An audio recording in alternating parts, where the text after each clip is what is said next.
Uşaktan kalanın toylarda giyinip kovu bedenin şaneler zanın adından toyu mutlayan, kaçanıyorsan ağrı sol sereceğin, bolgusunda at çapıp geçsileceğin, oturuşuktan davayma deyip iyi gideceğin, kudret zanın adından toyu mutlayan, kisilikten ölen okusayan, okusamdım deyip köp arzu eden,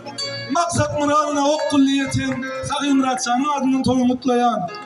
okuçka sapaklara geçken, bakana atarıp köp durun, doğrulayı keserler deyip sana yılgıran Şöhret zanın adından toyu mutlayan, hiç hırlarda alıp etmen gelirdi, yer kaymağını ozman hasta görerdi, yuva şurlar köp içini yakardı Alat zanın adından toyu mutlayan, kâr oyunlarda konu ağlayan, burada diysen hiç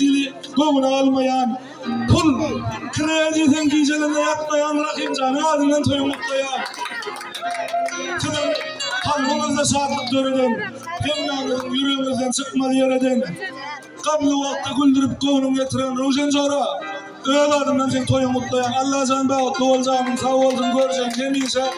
şu yar oğlum olsun Allah.